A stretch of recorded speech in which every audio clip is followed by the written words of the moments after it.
Hello dear friends, today we are going to discuss new unit carbohydrates और carbohydrate biomolecules का part है। Biomolecules उन molecules को कहते हैं जो हमारे लाइफ को प्रोड्यूस करवाती हैं या हमारे लाइफ के लिए बहुत इंपॉर्टेंट रोल प्ले करती हैं। That molecules are known as biomolecules. तो बायोमोलिक्यूल्स में आपके पास ये आते हैं carbohydrate, amino acids, peptides, proteins, nucleic acid, DNA, RNA, ये सब चीज़ें बायोमोलिक्यूल्स के अंडर में स्टडी किया जाता है। और दूसरा जो अभी हम डिस्कस करने वाले हैं वो कार्बोहाइड्रेट है।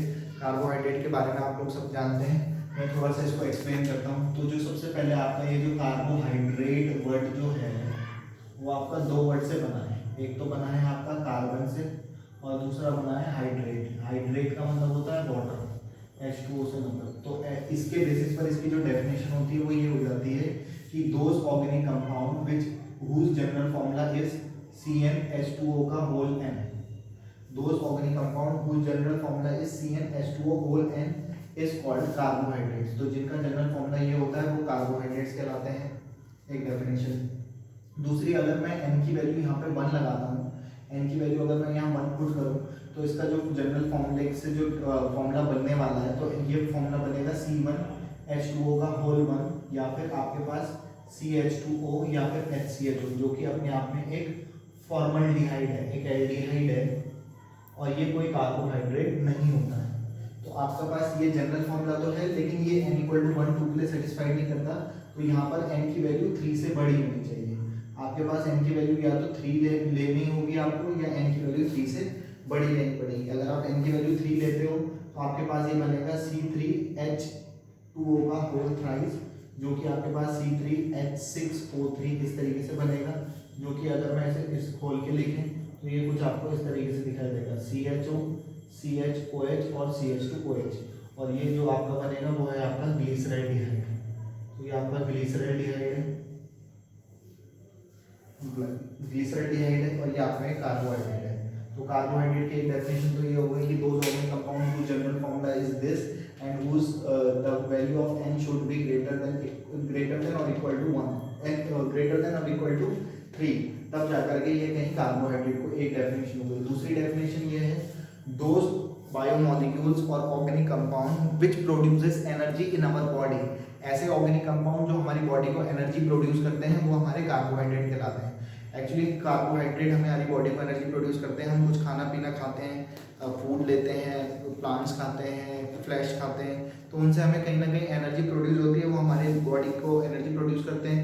तो वो आपके कार्बोहाइड्रेट्स होते हैं। बहुत सारी खाने पीने की चीज़ों से हमें कार्बोहाइड्रेट मिलता है। ग्लूकोज हो गया, फ्रक्टोज, सुक्रोज, गैलेक्टोज, लैक्टोज, ये सारे के सारे तो ये सारे के सारे हमारे पास कार्बोहाइड्रेट्स हैं और ये हमारी बॉडी को एनर्जी प्रोड्यूस करते हैं कहीं ना कहीं किसी भी तरीके से। एनर्जी का एकमात्र जो सोर्स है वो आपका हमारे लिए तो खाना पीना होता है, लेकिन फूड्स जो होते हैं, प्लांट्स जो हम खाते हैं, उनको जो एनर्जी मिलती है वो मिलती है सनलाइट से। तो सनलाइट, फोटोसिंथेसिस सबको पता है, सनलाइट के प्रेजेंस में पेड़ पौधे अपना खाना पीना बनाते हैं। और वो एक्चुअली बनाते क्या है, क्योंकि उसकी जो रिएक्शन होती है वो होती है 6CO2 और कार्बन डाइऑक्साइड लेते हैं प्लस 6H2O गिव्स C6H12O6 और प्लस 6O2 ऑक्सीजन रिलीज होती है। तो C6H12O6 जो बनता है ग्लूकोज, तो वो ग्लूकोज खाते हैं, वो कार्बोहाइड्रेट ही है।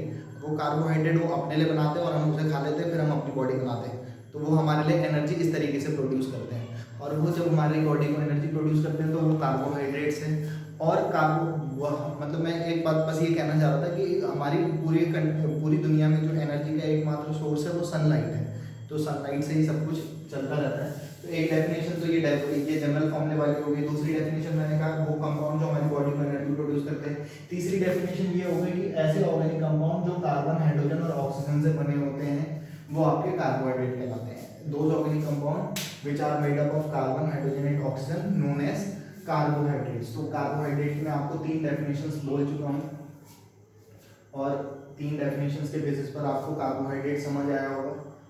और कार्बोहाइड्रेट का जनरल फॉर्मूला हमें पता है CnH2O का होल n होता है और n की वैल्यू 3 या 3 से बड़ी होनी चाहिए। तो यहाँ पर कार्बोहाइड्रेट को 2 कैटेगरी में कैटेगराइज कर सकते हैं। अगर उसमें एल्डिहाइड फंक्शन ग्रुप होता है, एल्डिहाइड वाले फंक्शनल ग्रुप होते हैं तब क्या होता है, और अगर उसमें कीटोन वाले फंक्शनल ग्रुप होते हैं तो क्या होता है। अगर आप n की वैल्यू 3 पुट करते हो तो जो जनरल फॉर्मूला बनेगा वो बनेगा C3H6O3 और C3H6O3 बनेगा तो इसको लिए बोला जाता है वैल्यू 3 पुट करोगे फिर से फॉर्मूला बनेगा C3H6O3, लेकिन अगर उसमें कीटोन वाला फंक्शनल ग्रुप प्रेजेंट है, कीटोन और एल्डिहाइड में आपको डिफरेंस पता होगा, इसको जनरली कार्बोनिल ग्रुप कहते हैं। ये कीटोन ग्रुप दिखाते हैं लेकिन ये कार्बोनिल ग्रुप होता है। अगर इसकी एक भी वैलेंसी हाइड्रोजन से पूरी हो जाए तो ये CHO में कन्वर्ट हो जाता है और ये एल्डिहाइड बन जाएगा।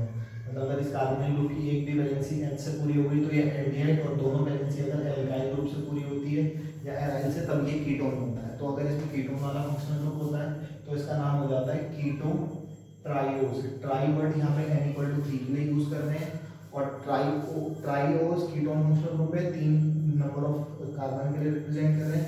और OSE वर्ड याद रखना, कहीं पर भी कुछ OSE वर्ड यूज होता है, ओस वो कार्बोहाइड्रेट्स के लिए ही नॉमेनक्लेचर में यूज किया जाता है। अगर N=4 होगा तो aldotetrose, aldopentose, aldohexose, aldoheptose, aldooctose. इसी तरीके से अगर यहाँ पे कीटोन वाले फंक्शनल ग्रुप होंगे तो अगर ये 4 वाला होगा तो कीटो टेट्रोस, कीटो पेंटोस, कीटो हेक्सोस और कीटो हेप्टोस और कीटो ऑक्टोस। इस तरीके से हम नॉमेनक्लेचर इसका कर लेते हैं। और इसके एल्डिहाइड और कीटोन वाले फंक्शनल ग्रुप के बेसिस पर 2 टाइप्स से हम इसको क्लासिफिकेशन भी कर सकते हैं। अभी मैं बात करता हूँ इसके फर्दर क्लासिफिकेशन पे। हम यहाँ पे कार्बोहाइड्रेट का क्लासिफिकेशन देखते हैं बेस्ड ऑन हाइड्रोलिसिस। अभी जो मैंने क्लासिफिकेशन देखा था एल्डिहाइड और कीटोन फंक्शनल ग्रुप के रिस्पेक्ट में था, अभी हाइड्रोलिसिस के बेसिस पर। तो हाइड्रोलिसिस के बेसिस पर 3 टाइप्स के कार्बोहाइड्रेट हो जाते हैं, मोनोसैकेराइड, ओलिगोसैकेराइड और पॉलीसैकेराइड। तो सैकेराइड वर्ड आपको ध्यान रखना है कि सैकेराइड वर्ड जो यूज किया जाता है जनरली कार्बोहाइड्रेट्स के लिए यूज किया जाता है।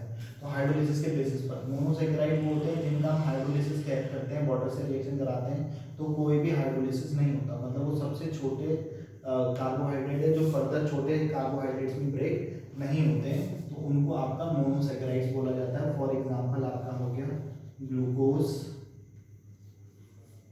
फ्रक्टोज और आपका गैलेक्टोज। ये 3 एग्जांपल है। तीनों के फॉर्मूले C6H12O6 होता है। तीनों में डिफरेंस क्या होता है, फंक्शनल ग्रुप का डिफरेंस है, वो बाद में देखेंगे, स्ट्रक्चर्स वगैरह भी बात करेंगे।